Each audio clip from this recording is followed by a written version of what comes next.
તો થોડા સુધારો.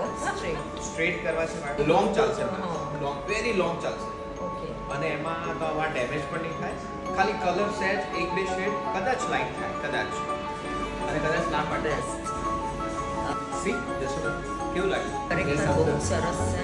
મેમ બહુ જ ગમ્યું અને હું તો બધાને કહીશ કે જેને આ પ્રોબ્લેમ છે હેરનો એ ચોક્કસ આવે દેવલભાઈ પાસે અને આ જે તમે હેર મારા જોઈ રહ્યા છો એ ટ્રીટમેન્ટ કરાવે. રિઝલ્ટ કદાચ મારા હેર પરથી જોઈ શકો છો. એકદમ સ્મૂથ સિલ્કી એક લસ્ટર પણ મારા હેરમાં છે. આ પહેલાં મારા બેબી અને થોડા બ્રિટલ હતા પણ now you can see the smooth luster and shine.